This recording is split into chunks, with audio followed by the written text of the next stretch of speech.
Hey guys, Alex Riles here from Tech Data Security Solutions, and I wanted to bring you one more video on security mythbusters. The last two videos I did really well, and people have asked me several questions, and so I thought I'd throw out just a few more topics that people seem to be interested in. The first one I want to start with today is, are social media networks really a safe place for my business?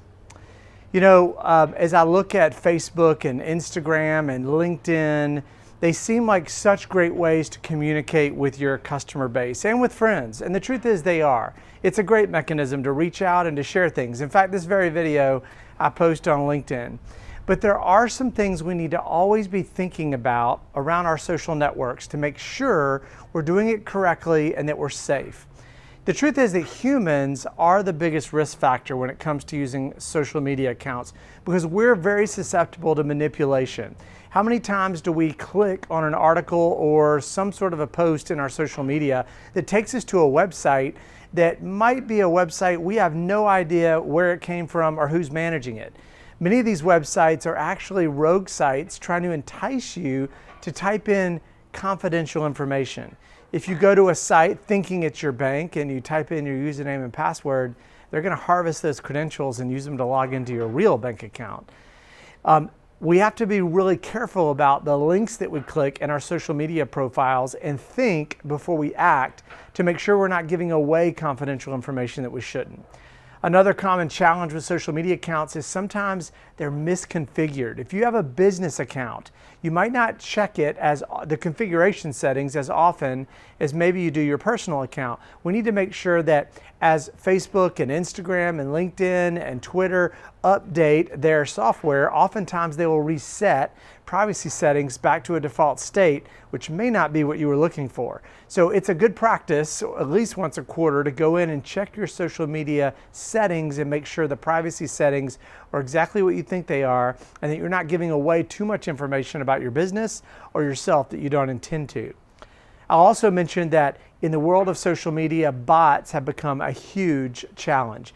Not just in our personal lives, as bots are automatically creating fake accounts and posting content that is not necessarily representative of a real human, but of a social agenda or maybe a business agenda. Bots can also be used against your business. They're brand bots, and brand bots can be used to destroy your brand, put fake information out there that makes your company look bad when you don't intend it to. So what I would suggest is there are many social media security products out on the market that will scan your brand online looking for any trolls that are saying negative things about you, so you can double check and make sure that if the negative things are real, you can address the problem with your customers. But if they're not real, that you can try to shut down those fake accounts and all those bots that are causing mayhem for your brand. Lastly, I would mention that it's super important to have good passwords in your social media account, because with basic passwords, or if you're using the same passwords in all of your accounts, then someone can hack in and likely figure that out if it is not a complex password that's at least 14 characters, uppercase and lowercase, and special characters in the password. I did a whole nother video on my YouTube profile around how to create secure passwords, and I'd suggest you check that out. So the second topic I thought I'd cover today that's a security myth is that network firewalls are enough to protect my users in my company. And the truth is, firewalls are a great tool and technology, and we should absolutely be using network firewalls to prevent bad traffic from coming into our networks. But our networks have gotten really, really complicated, haven't they? In fact, if you have a website or a web application you're posting online for your customers, you need more than a normal network firewall. You also need a web application firewall, something that can look at HTTP traffic as it comes across, make sure that it's all encrypted, make sure that that traffic doesn't have SQL injection attacks going against your web server, or a denial of service where someone sends a tremendous amount of traffic to your website trying to overload it and take it offline. But in addition to network firewalls and web application firewalls, we really need to be thinking about a concept called defense in depth. Defense in depth is the idea that you're protecting the perimeter of your environment, but also inside as well. It's not enough to have a house where you lock the front door with a big thick door and a big lock if your back door is a screen door, or if your windows are unlocked on the side of the house. It's not enough if you don't have security cameras as well, maybe even inside in some public rooms to make sure that you know if someone sneaks in. In the same way, we have to treat our corporate networks the same. We need not only perimeter network firewalls, not only web application firewalls, we need to think about encrypting our data in and out of the organization. We need to think about all the cloud workloads we have and cloud security products that secure that workload if it's running in the cloud like Office 365 or Workday, or if it's running inside your corporate network. We need to be thinking about email security so that your employees aren't clicking links they shouldn't click, because we know that almost 80 to 90% of malware is deployed by downloading it through malicious links. We need to think about VPN technology so that as your employees are all over the world trying to connect back to your own cloud services or your network internally, that they're going through an encrypted tunnel to do so.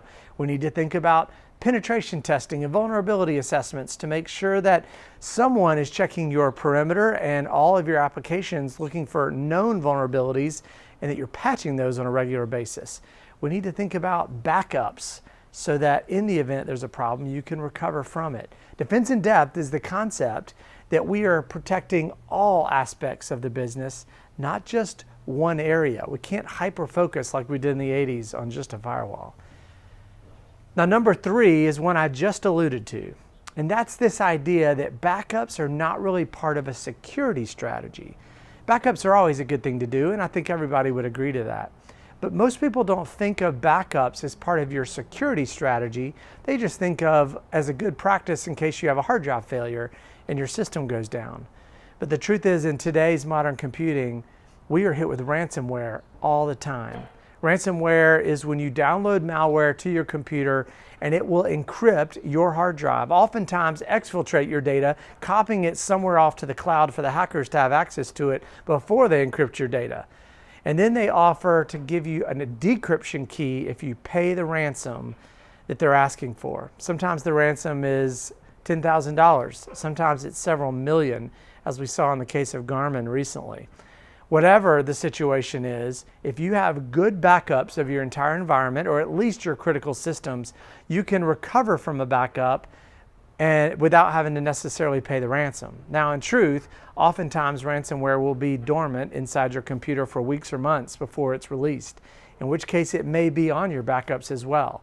So it's important to keep sporadic backups over a long period of time so you can dip back into history if you really have to. So backups are absolutely part of a security strategy. They're not security solutions per se, but they can be used if you're hit with any type of ransomware, malware, or something that corrupts your systems and you need to recover quickly. So we've covered 3 more security myths today, and I hope it's been interesting for you. I'd love to hear your comments if you'd post them on LinkedIn after watching the video. And I also would encourage you to check out my other great videos on my YouTube channel. Just search for Alex Riles, and I'd love for you to check those out. Hope you guys have a great day. Thanks.